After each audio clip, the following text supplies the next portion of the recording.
Pronto, está gravando. Olha que legal. Tá. Então, hoje não vai ter erro. Hoje nós vamos gravar mesmo, né? Tá. Mas obrigado, Helena, pela lembrança aí. Eu já ia esquecer de novo, né? Gente, então, olha só. A camada mais externa da pele é chamada de epiderme. Tudo bem, tecido constituído por células mortas. Aqui tu foi indo, né? E foi para gente, isso aqui tá certo. Óbvio que tá certo. Aí chega na finaleira, mortas nos seus diferentes níveis, não, né? Só na parte mais externa da epiderme que as células estão mortas, tá? As outras questões foram todas tranquilas para vocês, tá? Essa aqui sim, a questão número 1, ninguém acertou. 10 pessoas fizeram a questão e 10 pessoas erraram, tá? Mas em compensação, vocês nunca mais vão errar isso na existência de vocês, tá, gente? Então, isso aqui é bom aí do nosso, dos relatórios ali, por isso que eu dou para vocês no formulário do Google, tá? Ele me fornece relatórios, esses relatórios são importantes aí para a gente poder analisar o andamento do grupo, né? Ó, até vou mostrar para vocês aqui.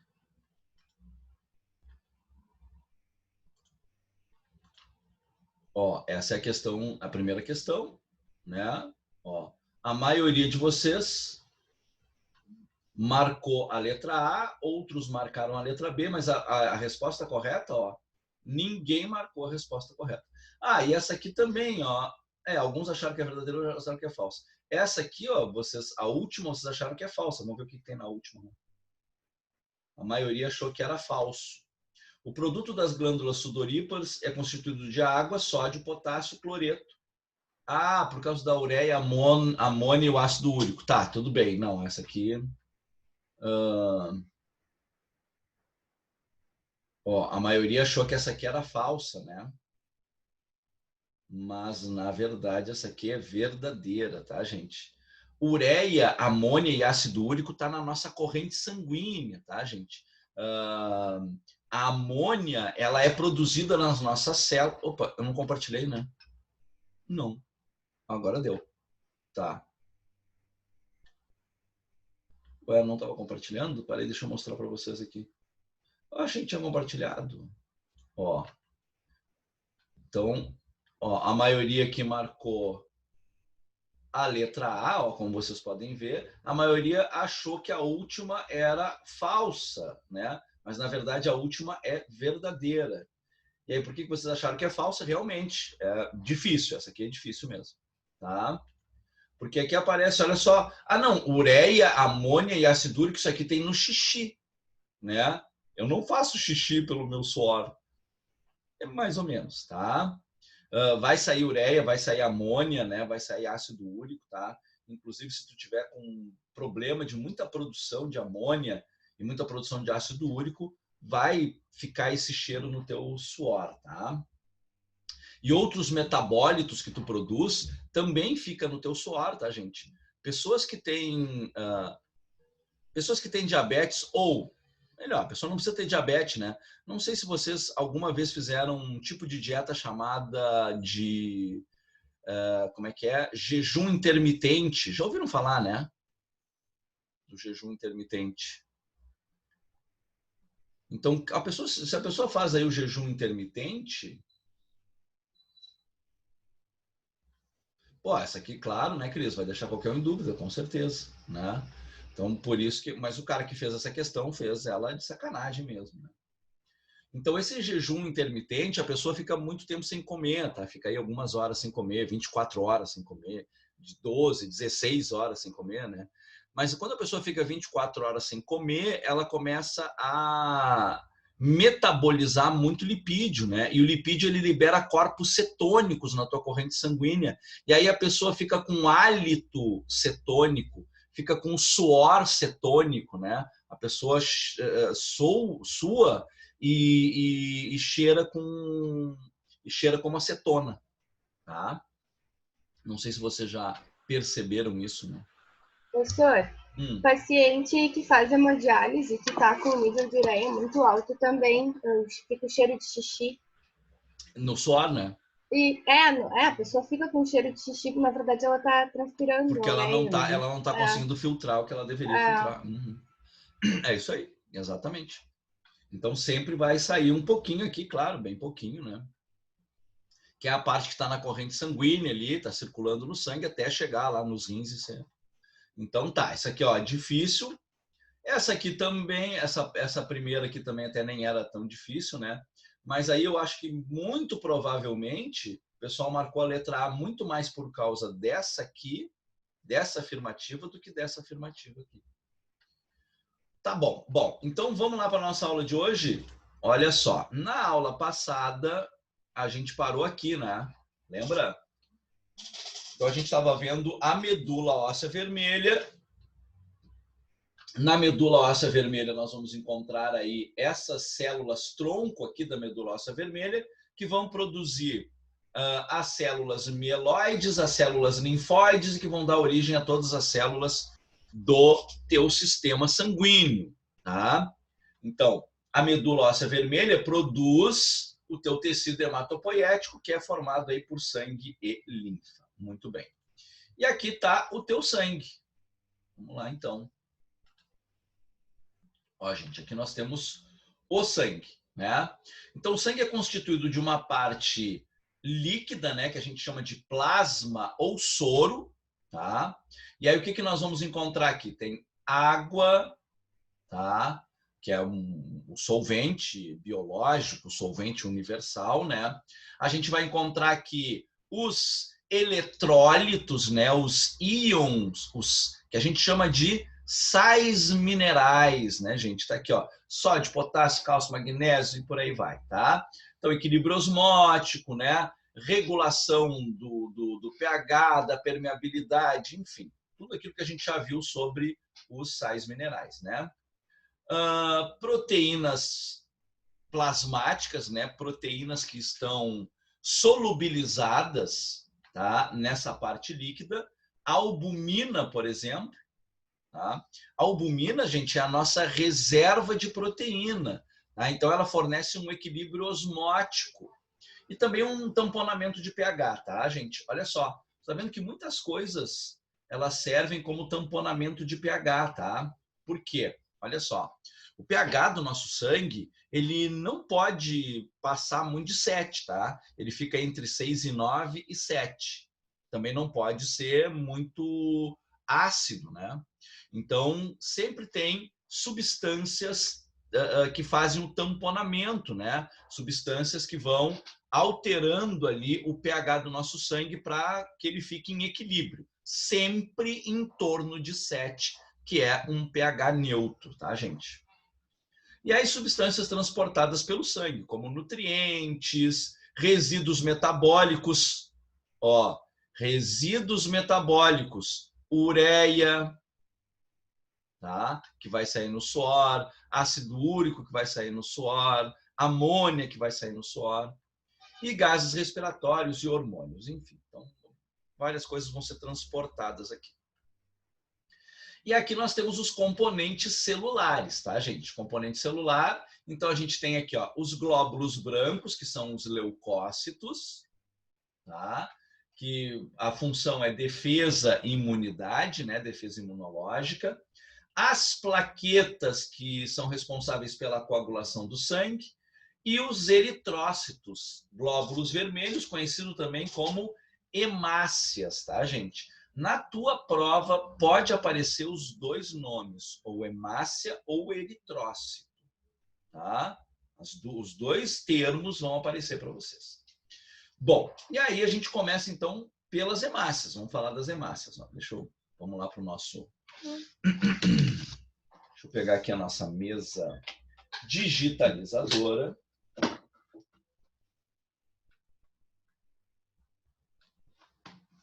Para a gente poder escrever ali. Legal. Muito bem. Bom, gente, então, ó, deixa eu tirar isso daqui.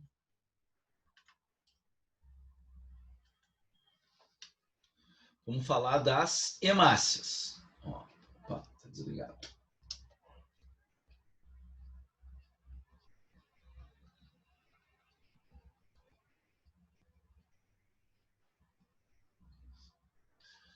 conhecidas como eritrócitos. Tanto é, gente, quando tu faz o teu exame de sangue lá, o que vai estar escrito é eritrócito, tá? Muito bem, hemácias ou eritrócitos. Tá, legal. Bom, primeira coisa, qual é a função dos eritrócitos? A principal função, gente, é o transporte de oxigênio.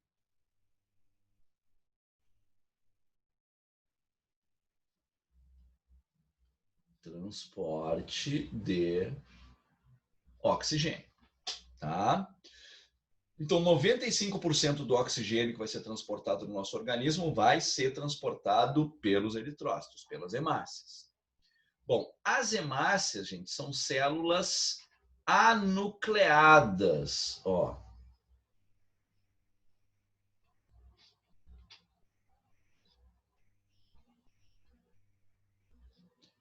Anucleadas, tá?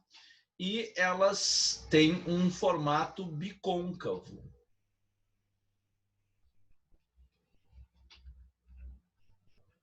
Bicôncavo, tá? O que significa isso? Tem duas concavidades, ó. Dá uma olhadinha nela aqui, ó. Tem duas concavidades. Ó. Ou seja, ela é achatada no centro e rechonchuda nas bordas, tá? Muito bem. Então, um formato bicôncavo. E esse formato bicôncavo ele é importante também, porque aí ela consegue passar por todos os vasos sanguíneos, inclusive os capilares sanguíneos, tá? Bom, gente, olha só. O que vai acontecer aqui? As hemácias fazem o transporte de oxigênio. Legal. Como que elas fazem o transporte de oxigênio? É porque elas têm uma proteína específica para transportar o oxigênio. Ó. Então, as hemácias, elas são ricas em hemoglobina.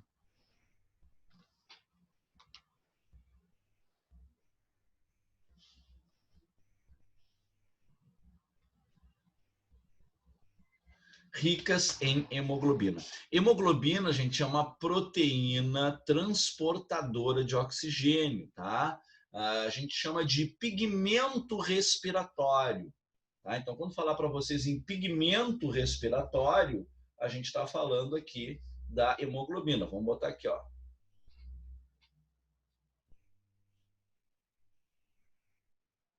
Pigmento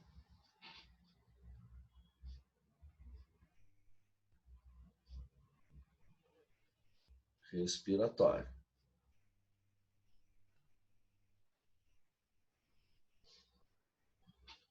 Muito bem. Tá, legal. Então tá. No nosso caso, o nosso pigmento respiratório é a hemoglobina. Beleza. Bom, gente, olha só. O que vai acontecer?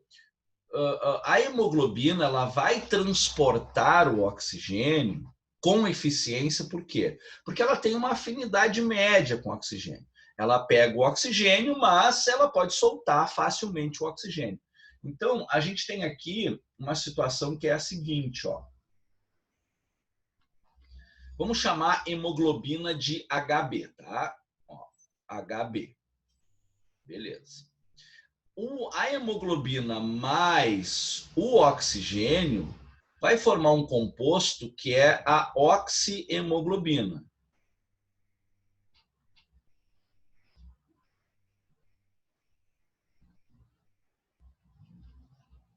Oxihemoglobina, tá? Esse composto aqui, a oxihemoglobina, é um composto instável.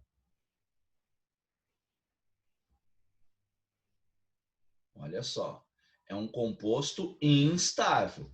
Ou seja, ele, assim como ele se ligou à hemoglobina, ele vai se desligar da hemoglobina, ele vai se desgrudar da hemoglobina a qualquer momento.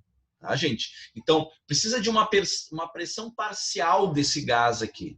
Tá? Se, por acaso, a hemoglobina estiver passando, a oxihemoglobina, né? tá? O eritrócito com a oxihemoglobina está passando por um lugar que tem pouco oxigênio, o oxigênio se desgruda e vai para aquele lugar onde a pressão parcial desse gás está menor. Tá, gente? Bom, o que mais que vai acontecer aqui? Ó? A hemoglobina ela também transporta o gás carbônico, tá, gente? Então, olha só. A hemoglobina ela também vai se juntar com o dióxido de carbono, tá? E vai formar a carbohemoglobina.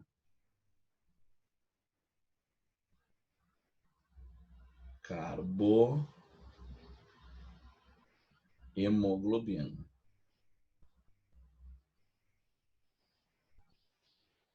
Tranquilo? A carbohemoglobina, ela também é um composto instável.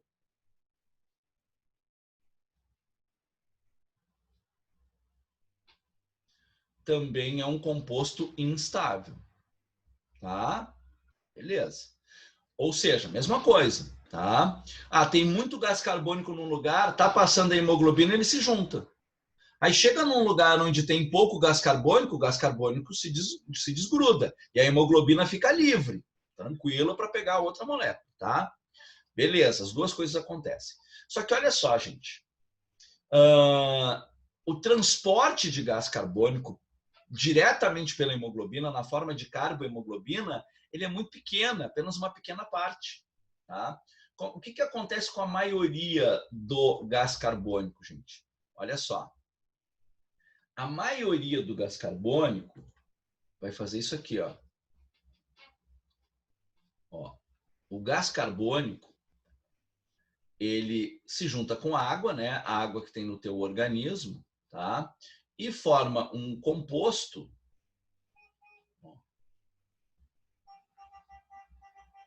que é o ácido carbônico, tá? Aí, esse ácido carbônico aqui, ó, o que vai acontecer com ele? Ele perde hidrogênio, tá? E aí, ele vai se transformar nisso aqui, ó. Que é um bicarbonato, tá?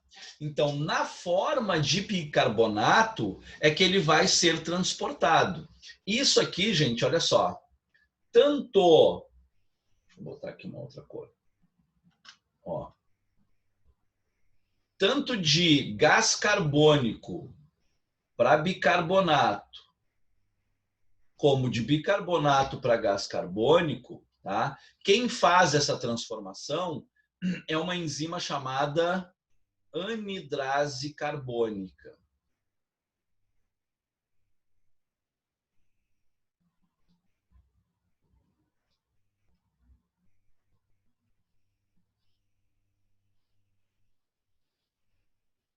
É uma enzima chamada anidrase carbônica, tá? Ela vai fazer com que o gás carbônico se transforme lá em bicarbonato e o bicarbonato se transforme de volta em gás carbônico, tá? Porque o que acontece? Esse gás carbônico que a gente está transportando na corrente sanguínea, ele vem da onde? Tu já sabe. Ele vem da respiração celular. Ele é resultado da respiração celular. A gente tem que eliminar esse negócio. Tá? Então, quando chega lá nos pulmões, o bicarbonato volta a ser gás carbônico e vai ser eliminado. Tá, gente? E olha só, ácido carbônico, bicarbonato, ácido carbônico, ácido, bicarbonato é base. Então, ele vai ficar, ó, quando essa reação vai para a direita, o sangue fica mais alcalino. Quando a reação vai para a esquerda, o sangue fica mais ácido. Então, nós temos aqui também essa situação servindo como uma situação de tamponamento. Também vai regular, vai equilibrar o pH do sangue. Então, tem várias coisas que fazem com que o pH do sangue fique equilibrado. Uma delas é o transporte de gás carbônico na forma de bicarbonato, tá? Então, gente, ó, vamos anotar aí, a gente não pode esquecer. A maior parte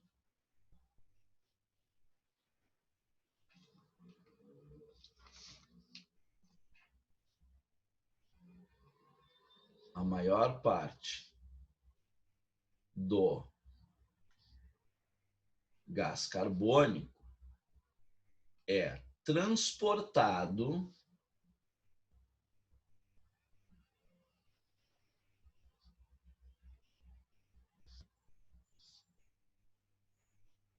no plasma sanguíneo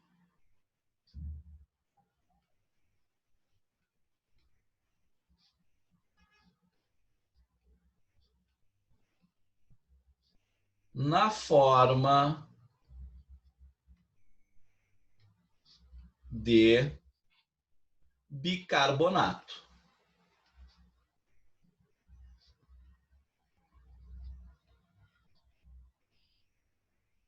Na forma de bicarbonato.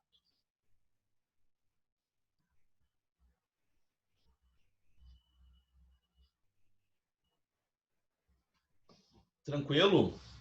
Ah, lá em cima não botei o menos aqui. Tá? Na forma de bicarbonato. Tá, gente? Então não te esquece disso. Tá, o gás carbônico vai ser transportado pela hemoglobina também? Vai, na forma de carbono, vai, mas não é a maior parte. A maior parte é transportada no plasma sanguíneo na forma de bicarbonato. Bom, e aí, gente, olha só, o que também pode acontecer aqui, ó. O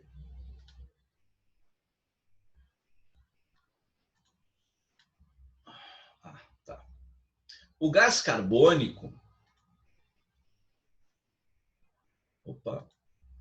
o gás carbônico não, o monóxido de carbono tem afinidade com a hemoglobina. Ó. Então, a hemoglobina também pode se juntar com o monóxido de carbono. E ela vai formar um composto que é a carboxihemoglobina. Carboxihemoglobina. Muito bem, legal. Tá. Só que o monóxido de carbono ele tem muita afinidade com a hemoglobina, tá, gente? Então, no caso do monóxido de carbono, o que vai acontecer aqui, ó? Ele vai formar uma ligação, um composto estável.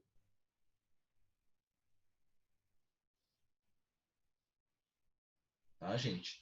Ou seja, ele vai se ligar na hemoglobina e não vai largar mais. O que acontece aí, gente? Aí a gente está ferrado. Porque se a hemoglobina está grudada no monóxido de carbono, ela não consegue transportar oxigênio. Tá? E aí, o que acontece? A gente vai ficando com falta de oxigênio até que ocorre a asfixia, né? Então a pessoa não consegue mais respirar. E aí, gente, olha só, para aquelas pessoas que acham que a evolução ela tem um caminho, né? Ai, as criaturas vão ficando melhores na evolução, né? Gente, evolução é uma gambiarra fisiológica, uma gambiarra psicológica, tá? A coisa vai acontecendo aleatoriamente. Por exemplo, se por acaso aumentar a quantidade de gás carbônico no teu sangue, olha aqui, ó. Se aumentar a quantidade de gás carbônico no teu sangue, vai aumentar a quantidade de ácido carbônico, o teu sangue vai acidificar. Imediatamente o teu corpo vai produzir uma reação. Tu tem uma área do teu sistema nervoso central, que é o bulbo encefálico, tá? Conhecido também como medula oblonga, que vai reagir imediatamente a isso. Legal. Mas se faltar oxigênio nas tuas células, tá? O teu corpo não te avisa. Olha que legal, né? Porque a gente não evoluiu nesse sentido, né? A gente não evoluiu com a necessidade de perceber a falta de oxigênio ou não, né? A diminuição da quantidade de oxigênio no sangue. Então, a gente não tem um gatilho para isso. Tá? A gente tem um gatilho muito eficiente para quando aumenta a quantidade de gás carbônico. Porque se está aumentando a quantidade de gás carbônico, tá? Significa que está faltando oxigênio nas tuas hemácias. Tem uma coisa, a hemácia está vindo vazia. Tá? E aí tu está produzindo energia, está subindo a quantidade de gás carbônico. Beleza. Agora, se a hemácia está carregando alguma coisa, tá? O teu organismo não responde à falta de oxigênio. É uma viagem, né? Então, o que acontece? Se tu está num lugar aonde tem uma grande quantidade de monóxido de carbono, o que vai acontecer? Tu começa a ficar sonolento, porque tu está perdendo energia, né? Está com pouco oxigênio no sangue. Está oxigenando com deficiência os teus tecidos. Tu começa a ficar sonolento, dorme e morre. Tá, gente? Então, isso é asfixia por monóxido de carbono. A pessoa não percebe que está asfixiando. Tá? Então, isso aqui, ó, pode aparecer na tua prova direto, tá, gente? Porque é uma coisa do nosso cotidiano. Vocês já viram aqueles filmes que o cara quer se suicidar, aí ele fecha a garagem, entra na garagem, fecha a garagem, liga o motor do carro para se suicidar? É porque o carro libera monóxido de carbono. Tá? Na verdade, o monóxido de carbono ele é liberado pela combustão incompleta de matéria orgânica. Tá, gente? Então, isso vai liberar gás carbônico. Foi? Tranquilo para todo mundo? Tá bom. Então, sempre que tu queimar alguma coisa, queimou gás liquefeito de petróleo, queimou gás natural, queimou carvão, tá liberando monóxido de carbono. Tá, gente? Então, por que a churrasqueira ela tem lá uma chaminé? Por que a lareira tem uma chaminé? Tá, é para não ficar um monte de fumaça ali dentro de casa, né? Mas só por causa da fumaça? Não, não é só por causa da fumaça. É porque a pessoa vai ficar asfixiada com monóxido de carbono. Aí, se não fizer fumaça, se tiver só brasa e não tiver a chaminé, lindo, vai te aquecer maravilhosamente, mas tu vai morrer porque tu vai morrer asfixiado por monóxido de carbono. Vocês estão entendendo o negócio, gente? Ó, faz uns 4, 5 anos, eu acho que é isso, há uns 4, 5 anos, um casal de São Leopoldo, tá? Aqueles invernos frios, né?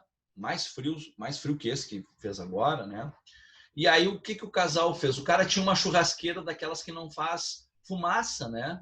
Então ele pegou essa churrasqueira e ligou ela no quarto, botou carvão, né? Acendeu o carvão lá fora, né? O carvão virou brasa. Ah, agora só tem brasa, não vai fazer fumaça. E botou o negócio dentro do quarto, aquela churrasqueira com carvão queimando. Não fez fumaça, ele fechou todo o quarto, o casal fechou todo o quarto. O que aconteceu com o casal? Morreram. Tá, gente? Por quê? Porque ficaram respirando monóxido de carbono e a pessoa não percebe. Vocês já ouviram falar de pessoas que morreram por causa do aquecedor de água? Nunca viram essa notícia aí no jornal? Volta e meia aparece, né?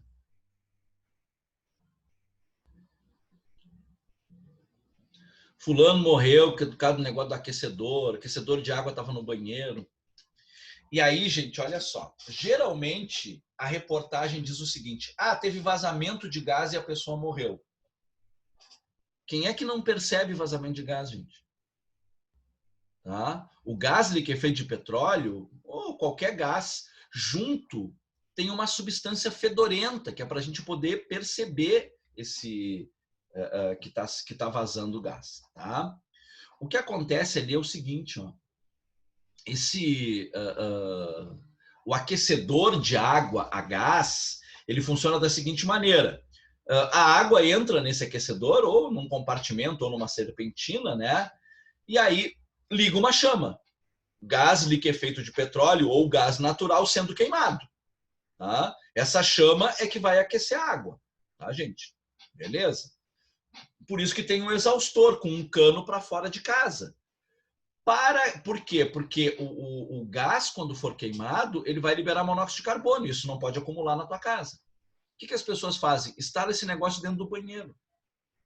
Até aí vai, é bem arriscado, mas vai, tá? Porque tem o exaustor vai levar vai levar o monóxido de carbono para fora.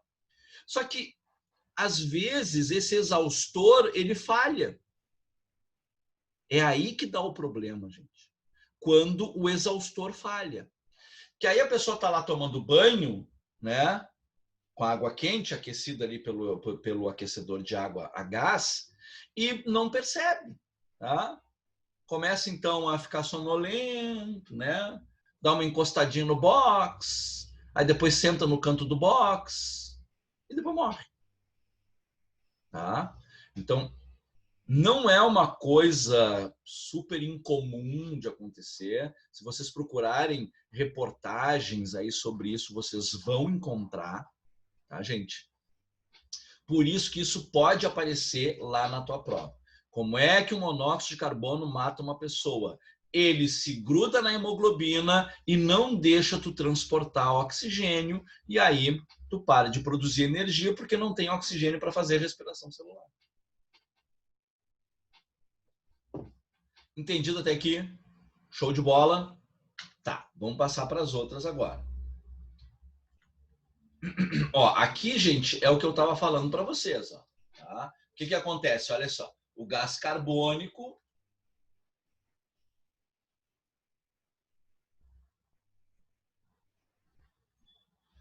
olha só, Giovana, por que a hemoglobina se liga ao oxigênio e ao gás carbônico? Para transportar, única e exclusivamente para transportar.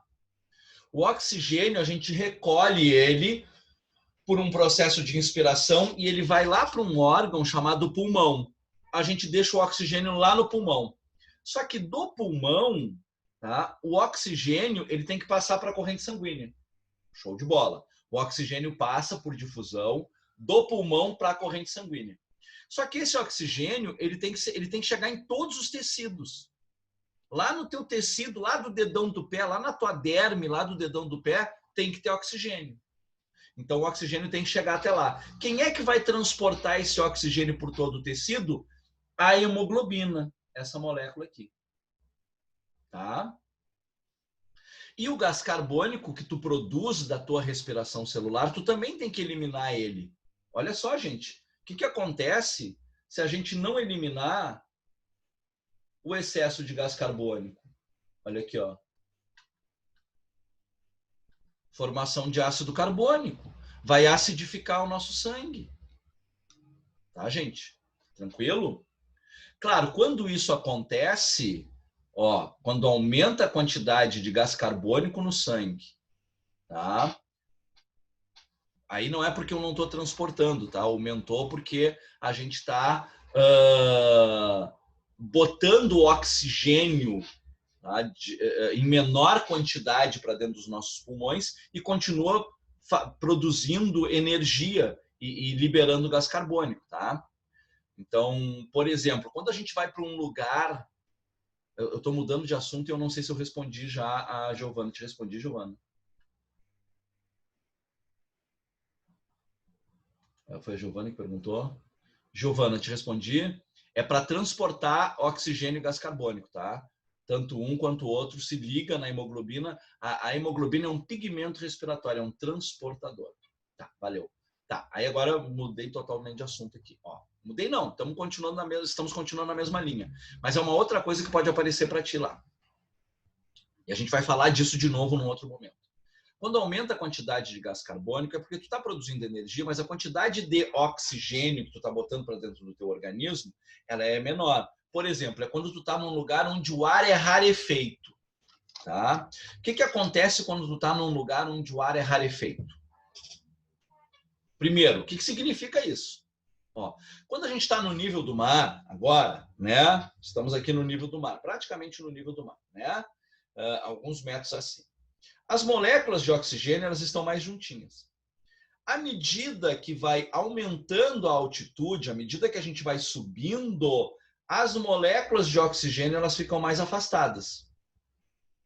Então, olha só. Tu dava uma inspirada e botava uma determinada quantidade de oxigênio para dentro dos pulmões. Quando o ar é rarefeito, tu inspira e bota uma quantidade menor de oxigênio dentro dos pulmões. tá? Porque as moléculas estão mais separadas, tá?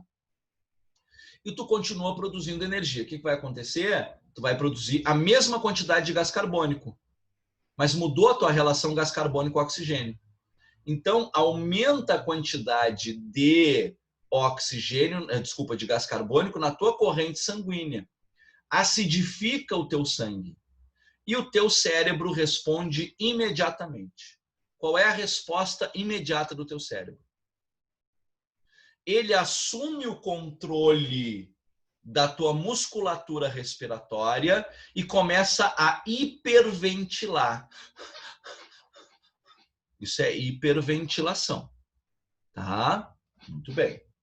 Tu começa a hiperventilar. Por quê? Porque o bulbo assumiu essa responsabilidade. O bulbo, gente, olha só, a tua respiração, a tua musculatura respiratória é tu que controla, tá? Só que, quando tu não tá controlando, é o bulbo que controla. Por exemplo, se tu desmaia ou se tu tá dormindo, né? É o bulbo que controla a tua frequência respiratória. Se aumenta a quantidade de gás carbônico na tua corrente sanguínea, é o bulbo que começa a controlar a tua frequência respiratória. Então, se tu vai para um lugar muito alto, quando tu tá chegando nesse lugar alto, tu começa a hiperventilar. Tá bom? Tranquilidade? Muito bem. Tá, legal. Aí depois, né, tu vai liberar um hormônio chamado eritropoetina. Esse hormônio vai fazer com que tu aumente a tua quantidade de hemácias e aí fica tudo de boas, tudo normal, né? Não te preocupa, tu não vai... Ah, mas se eu me mudar para um lugar muito alto, eu vou passar o resto da vida assim... Oi, tudo bem? Não, claro que não, né, gente? Tá? Vai regular a tua respiração, porque a quantidade de hemácias ela vai aumentar. Tá bom? Depois de um tempo. Show de bola. Muito bem.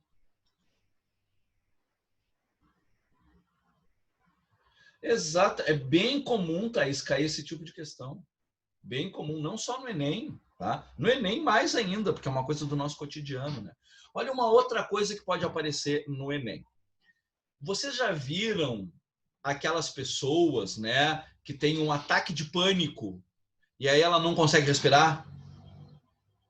Já viram isso? Em filme, né? A pessoa tem um ataque de pânico. Ah, não estou conseguindo respirar, tá com um ataque de pânico. Esse ataque de pânico, ele é psicológico, tá bom? A pessoa está achando que não consegue respirar. Ela não está controlando a musculatura dela, porque ela está apavorada. Então, não está conseguindo controlar a musculatura dela, tá bom? E aí alguém chega para essa pessoa e diz, ó, respira dentro desse saco aqui. E a pessoa começa a respirar dentro do saco. E melhora. Por que que isso acontece? Gente, olha só. Quando tu respira dentro do saco, o saco vai ficando cheio de quê? De gás carbônico. E aí tu começa a respirar de novo aquele gás carbônico. Aumenta a quantidade de gás carbônico no teu sangue. O teu sangue acidifica. E aí, quando o teu sangue acidifica, quem é que assume o controle da tua musculatura respiratória? O bulbo.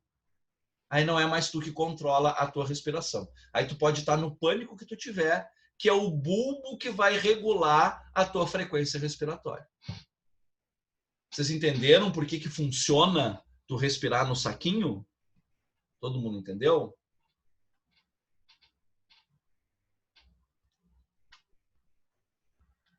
Foi, gente? Tá? Isso é uma outra coisa que pode aparecer para vocês também, porque é uma coisa do cotidiano, tu vê sempre. Não é uma coisa rara de ver. Bom, beleza, todo mundo está entendendo aí. Tá, gente? Então é isso. Então tem essas duas coisas podem aparecer aí para vocês. Ó, beleza, todo mundo entendendo. Legal. Então tá, gente. Aí, então dessa parte de hemácias, né? É isso aí. Esse negócio aí que eu falei para vocês do bulbo controlando a frequência respiratória, a gente falou agora, mas a gente vai falar de novo sobre isso, tá? Quando a gente falar de fisiologia humana, eu acho até que é o nosso próximo assunto, a gente também vai falar sobre isso de novo, tá? Porque é um assunto importante, é um assunto que tem chance de aparecer lá para vocês. Mas agora a gente vai passar lá. Opa, peraí, tá aqui. Não, é isso aqui que eu quero. Ó, vamos para as próximas células. Ó. Cadê? Tá aqui, ó, a linhagem linfóide, linhagem mieloide, vai formar os glóbulos brancos. Aqui estão os glóbulos brancos, tá?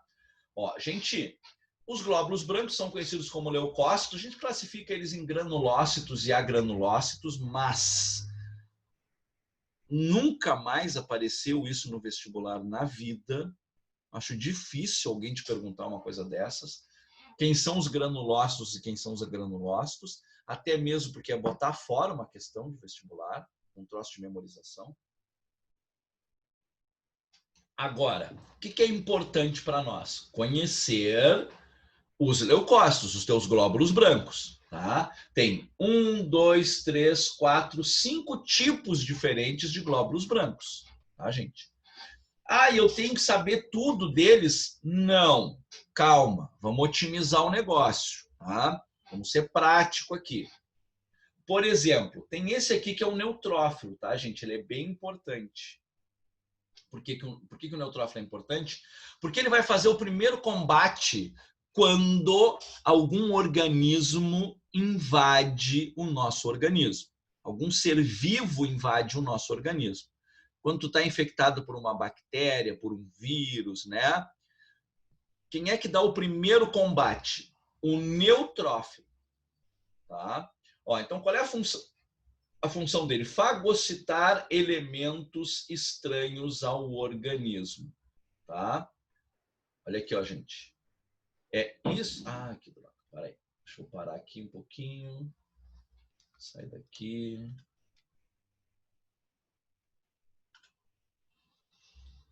Deixa eu voltar aqui.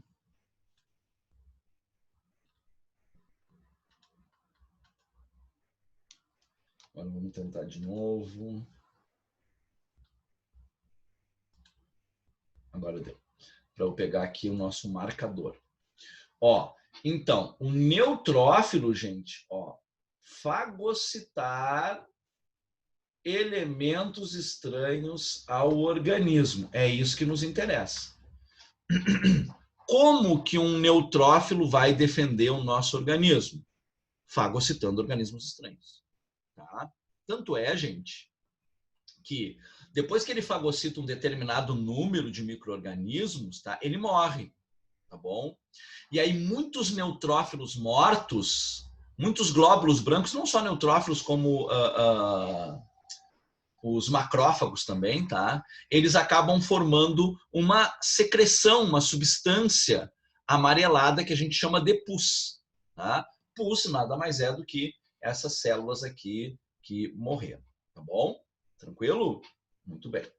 Aí tem os eosinófilos, tá, gente? Olha só, o que é importante aqui? Qual é a função dele? Fagocitar determinados elementos em doenças alérgicas ou provocadas por... alergia, ele está relacionado ao processo alérgico e quando tu tem parasitas intestinais. Parasitas intestinais. Tá bom? Ele combate os parasitas e dá com briga. É o eosinófilo que vai combater. Mas se tu tiver com alguma alergia, o eosinófilo também vai participar disso. Então, do teu processo alérgico, tá? Então, olha só o que pode aparecer lá na tua prova sobre isso. O Joãozinho, tá aqui o hemograma do Joãozinho. No hemograma do Joãozinho, olha só, o que seria normal? Número aproximado em cada milímetro cúbico, 240. Mas o Joãozinho está com 500 de eosinófilo. Está com um número bem maior do que o número de referência. O que será que está acontecendo com o Joãozinho? O que pode estar acontecendo com o Joãozinho? Ou o Joãozinho tem uma alergia, ou o Joãozinho está com um parasita intestinal. Está com uma lombriga, está com uma tênia. Entenderam, gente? Isso é o que pode aparecer para vocês. O hemograma do Joãozinho. O hemograma do Joãozinho, apresentou um número de neutrófilos maior do que o número de referência. É 4.800, ele apresentou 6.000. O que houve com o Joãozinho? O Joãozinho está com alguma infecção. Ou ele está com uma amidalite, né? Está com uma infecção bacteriana, ou está com uma infecção viral. Alguma coisa o Joãozinho tem. E apareceu no hemograma dele. Tá, gente? Isso no Enem pode aparecer para vocês, na URGS pode aparecer para vocês. Interpretar um heredograma, interpretar um hemograma. Tá bom? Tá, e os basófilos, gente? Os basófilos, eles são produtores de heparina e histamina. Portanto, eles também estão ligados ao processo alérgico, tá? Assim como o eosinófilo, tá bom? Linfócito, qual é a importância do linfócito? É a produção de anticorpos, gente, ó. Isso aqui que a gente vai anotar, ó. Produção de anticorpos. Tranquilo? Eles é que vão produzir anticorpos. O que é um anticorpo? Anticorpo é uma proteína que combate um antígeno específico. Tá bom? Então, anticorpo vai combater lá uma bactéria específica, um vírus específico, tá, gente? Tranquilo? Muito bem. E aqui a gente tem o monócito, tá? Olha só, gente, aqui está escrito fagocitar bactérias, tá? Mas vamos lá para o nosso... Deixa eu pegar aqui a seta. Nós vamos lá para o nosso... para a nossa lousa, que a gente tem que escrever uma coisinha aqui sobre o monócito, tá? Bem importante aqui sobre o monócito. Vamos botar aqui, ó.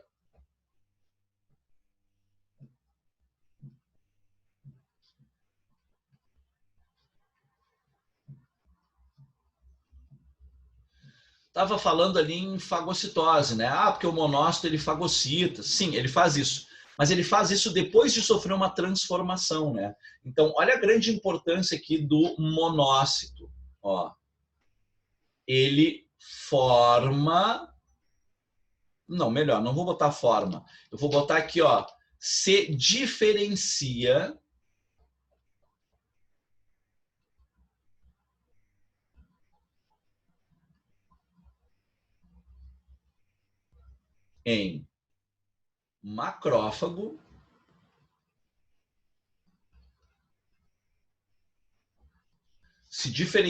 em macrófago e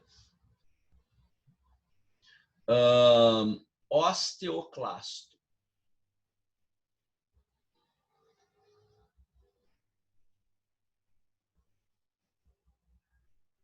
Então, aí sim, né, nesse momento é que ele vai fazer que ele vai fagocitar, tá? Botando um pau de novo aqui.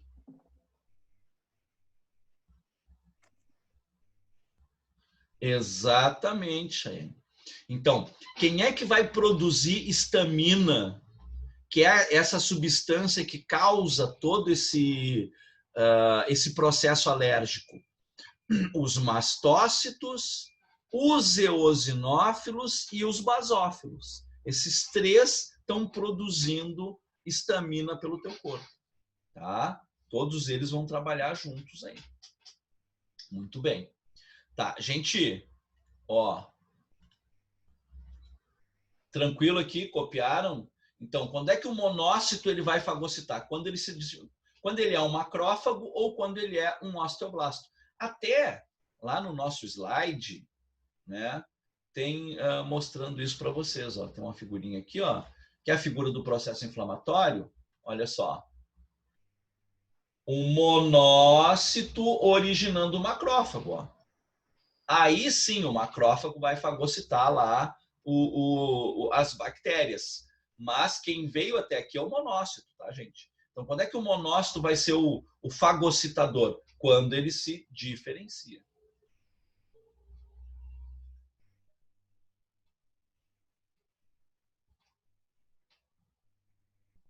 Quando os números estão abaixo do normal, aí o problema é bem sério, porque alguma coisa está destruindo os teus leucócitos.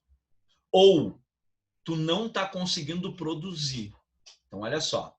Boa pergunta, Bianca, olha só. Deixa eu mostrar aqui para vocês, gente.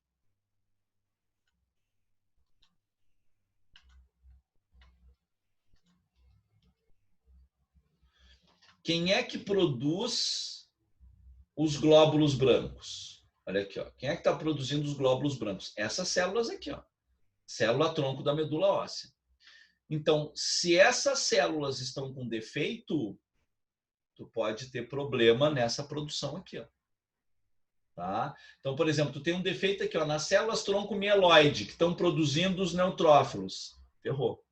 Ou as tuas próprias células de defesa estão comendo as tuas células de defesa. A gente chama isso de doença autoimune. Tá?